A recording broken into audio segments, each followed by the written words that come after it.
Bien, le choix de ce thème est d'actualité parce que, comme vous le savez, le Sénégal vient de porter une initiative extrêmement importante au Conseil de sécurité des Nations Unies pour attirer l'attention du monde entier sur le fait qu'aujourd'hui, beaucoup de conflits risquent de se trouver autour de l'eau.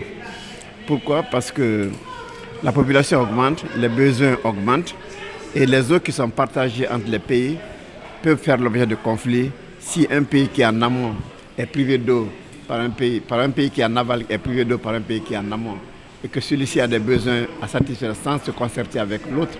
Donc ça peut absolument créer des conflits. Et il y a beaucoup de cas dans le monde. J'ai cité dans mon exposé le cas entre l'Inde et la Chine. J'ai cité entre le Colorado, l'Égypte et les autres pays du Nil.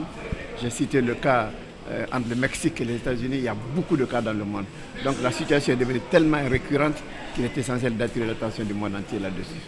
Il n'y a qu'une seule solution, c'est de coopérer. C'est de mettre les égoïsmes de côté, c'est dire que tout cours d'eau transfrontalier ou toute nappe souterraine qui est partageante des États sont des biens communs. Il faut s'asseoir ensemble, définir les besoins et exploiter de manière concertée. Si je prends le cas de l'Afrique, l'Afrique se divise en deux parties.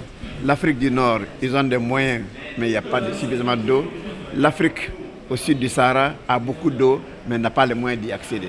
Donc le déficit est économique au sud et quantitatif au nord.